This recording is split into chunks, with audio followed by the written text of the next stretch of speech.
Buenas noches, bienvenidos a Historias de Terror. Los hombres de hoy creemos que ya no tenemos mucho por conocer, que ya no hay nada nuevo que descubrir. Vamos a conocer historias, experiencias, situaciones que ocurren del más allá y de lo sobrenatural. Algunas personas, cada vez que la vida nos acorrala con alguna situación difícil y que consideramos sin salida, recurrimos a diferentes formas, según nuestras creencias, para pedir por una solución que nos libre de esa situación extrema. Y es que durante el corto o largo caminar por esta vida, ninguno se escapa de situaciones de diferentes índoles por las que pasamos en cualquier momento de nuestra vida. Llámense dificultades económicas, problemas de salud, situaciones amorosas, incluso cosas triviales que nuestra mente las muestra como grandes problemas y que nos sentimos incapaces de buscar soluciones. Y es entonces donde recurrimos a divinidades, amuletos y buscamos a personas, supuestamente con poderes, que nos prometen salida a aquello imposible. Pero todo esto no es relevante sin una historia. Mi nombre es José Llamas y te presento La Bruja y el Caporal. En una ocasión hace mucho tiempo, en el municipio de Sabinas, Hidalgo, un caporal venía por la carretera del rancho de trabajar. Se dirigía a su casa ubicada en el centro de aquel municipio. Ya era de noche cuando él cabalgaba tranquilamente rumbo a su casa, cuando de pronto, de entre el monte salió una lechuza negra que empezó a volar por encima de aquel caporal. Aquella lechuza daba vueltas siguiéndolo por la carretera, en medio del despoblado. De vez en cuando pasaba rozando el sombrero de ala ancha, el cual estaba hecho de paja tejida, como acostumbran utilizarlo los vaqueros de aquellos tiempos. La lechuza, cada vez que pasaba sobre aquel jinete, emitía un silbido extraño, más parecido al de una persona que al de un ave. Esto causó algo de sospecha por parte del caporal, quien pensó que podía tratarse de una bruja, una de esas mujeres que se dicen pueden convertirse en aves por la noche. Así que pensó algo para deshacerse de ella, y de paso descubrir si se trataba de alguna de estas brujas. Él siempre portaba su machete bien afilado dentro de su funda, así que lo tomó por el mango, pero lo agarró al revés para golpearla con el lado que no tenía filo. Detuvo a su caballo a un lado de la carretera, y la lechuza se posó sobre el tronco de un mezquite que estaba en medio del monte. Ahí estaba mirándolo con sus ojos que brillaban bajo la luz de la luna. Él fingió que iba a encender un cigarro, pero seguía viendo de reojo aquella lechuza. Y de pronto la lechuza se elevó al cielo y se abalanzó sobre el sombrero del caporal. Pero este, sin titubear al instante, le propinó un fuerte golpe con el lado sin filo de su machete, haciéndola caer al suelo a tan solo unos metros de su caballo. Aquella lechuza, todavía aturdida por el golpe, intentó moverse y elevarse aleteando, pero el caporal saltó rápidamente de su montura y le propinó varios golpes con el lado sin filo del machete, hasta que logró dejarla inconsciente. El caporal se fijó muy bien en qué lugar había quedado aquella lechuza, pues al día siguiente, antes de llegar al rancho a trabajar, iría para ver si se trataba de una bruja. A la mañana siguiente, el caporal subió a su caballo y tomó la carretera para llegar a aquel rancho donde él trabajaba, pero recordó ir a fijarse dónde había quedado tirada aquella lechuza la noche anterior. Al llegar a ese lugar, se llevó una gran sorpresa, pues lo que encontró fue una mujer inconsciente vestida de negro y toda golpeada. Se trataba de una vecina del pueblo. Al revisarla más cerca con la vista, se percató de que tenía muy claras huellas de aquellos golpes que le había dado con el canto del machete, como los golpes que le había dado la noche anterior a una lechuza. Todo indicaba que esa lechuza era ella y que esa mujer era una bruja. La gente del pueblo ya sospechaba de que aquella mujer practicaba la brujería, y pasados unos días después de aquella experiencia, se fue de aquel pueblo para nunca volver. Nunca se supo más de ella, ni se le volvió a ver. Alguna lechuza sí, merodeando a algún vaquero. Esta historia la quise compartir con ustedes.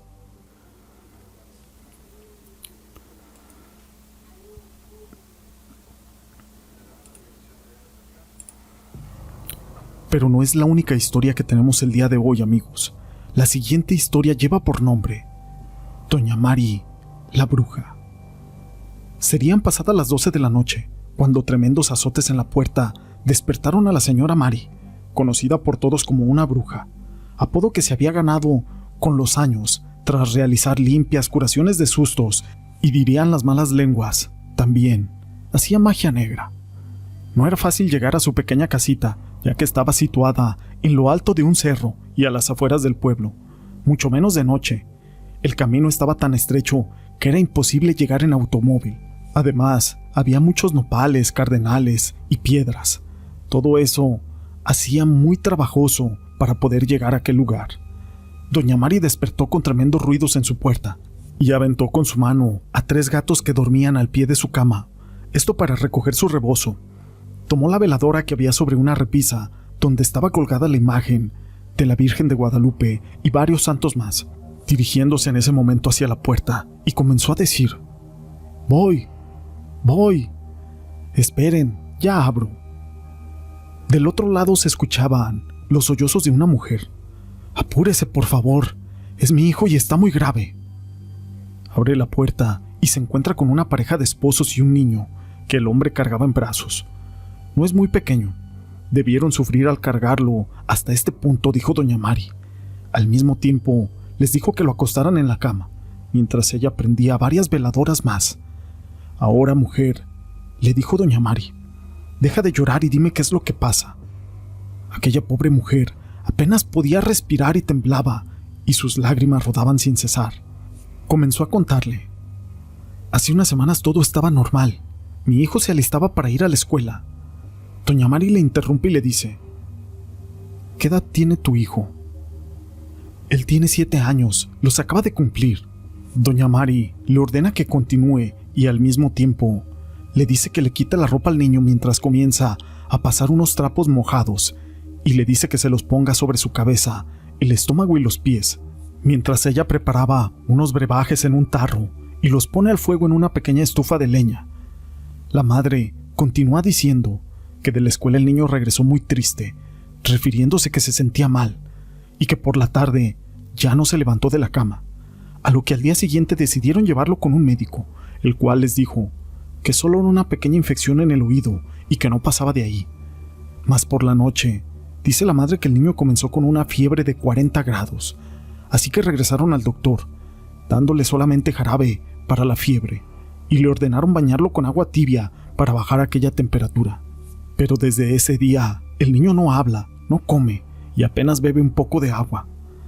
Doña Mari asiente con la cabeza y les pide que salgan al patio, que la dejen sola con aquel niño y que después les pedirá que entren de nuevo. Los padres estaban muy desconcertados y muertos de miedo. No comprendían el por qué lo sacarían de ahí.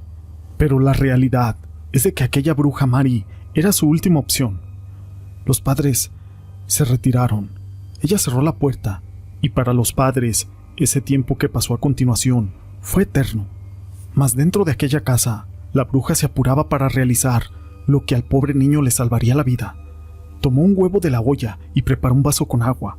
Le virtió un puñado de sal dentro de aquel vaso y comenzó a hacer una oración. Esa oración, los padres apenas podían escuchar los murmullos, pero doña Mari sabía bien qué era lo que hacía. Lo comenzó a santiguar con el huevo de pies a cabeza. Puso sobre su pecho la imagen del Sagrado Corazón de Jesús mientras tocaba su frente para revisar que la fiebre fuera cediendo. Poco a poco el rezo terminó y tomó el huevo como una ofrenda. Lo acercó a aquella imagen de la Virgen y murmuró algo en silencio. Lo rompió dentro de aquel vaso e inmediatamente comenzó a servir algo del brebaje que había preparado en una taza. Y acercándosela a aquel pequeño y poniéndose sobre la cama, levantó su cabeza, intentó dar pequeños tragos a aquel niño. Poco a poco fue aceptando la bebida y comenzó a toser, y al despertar les abrió la puerta a los padres y les dijo que el niño iba a vomitar, que estuvieran al pendiente para ver que no se ahogara. Y así fue. No pasó mucho cuando aquel niño vomitó. Comenzó a llorar, pero después de esto pareciera que le había ocurrido algo, como un milagro. El niño se sentó y le pidió a su madre algo de comer. Decía que su cabeza le dolía mucho, pero que tenía mucha hambre también. Doña Mari les dijo que se fueran a su casa y que lo volvieran a traer 2 noches más, que lo cuidaran mucho, y así lo hicieron. Volvieron como ella se los ordenó. Cuando finalizó la última limpia, ahora le dijo ella al niño: quiero que salgas a mi patio y cortes unas flores para la Virgen. las más hermosas que veas, y tráetelas para ponerlas sobre el jarrón. El niño salió en busca de aquellas flores, y cuando estuvieron solos, los padres y ella les dijo: «Esto que pasó salvó la vida de su hijo. Todo el mundo me dice que soy una bruja, y yo los ignoro y me río de ellos, pero más de uno ha venido a mí y ha visto mi verdad. Somos energía pura, energía buena o energía mala. Nosotros decidimos cómo fluye y en qué dirección la enviamos, y de la misma manera, nosotros decidimos cómo recibimos esas energías de los demás. Ustedes han peleado por un pequeño pedazo de tierra con sus vecinos durante muchos años, y entre ustedes, los adultos, han creado un odio tan grande que desgraciadamente ha dañado almas puras e inocentes. Sus palabras, sus obras y sus rencores recaen en ustedes mismos, sin saber que ya están atrapados en su propia maldad, y que no la pueden ver y los vuelve ciegos. Pero los niños, ellos son inocentes y no pueden manejar tanta maldad a su alrededor. Yo soy curandera, y obro en fe de Dios, y con su guía ayudo y logro limpiar la maldad, pero si ustedes no sanan, esto volverá a ocurrir». No lo podían creer. Sin poderlo entender, comenzaron a llorar y a sentir la necesidad de pedir el perdón. «Les daré el último consejo», les dijo doña Mari. «Es que estén abiertos a creer. La maldad existe y la vieron con sus propios ojos en su hijo, pero en nosotros está si la recibimos, la creamos o la deseamos. Siempre hay un camino más, que es la paz del alma. Ahora que lo saben, espero que nunca jamás vuelvan aquí». Allá en una casita en el cerro, se escucha tocar la puerta con desesperación a medianoche, y ahí está doña Mari, esperándote para poder sanar tu corazón. Estas historias las quise compartir con ustedes. Si les han gustado, déjenme su pulgar arriba. No olviden en dejar sus comentarios. Y gracias por ser parte de este canal.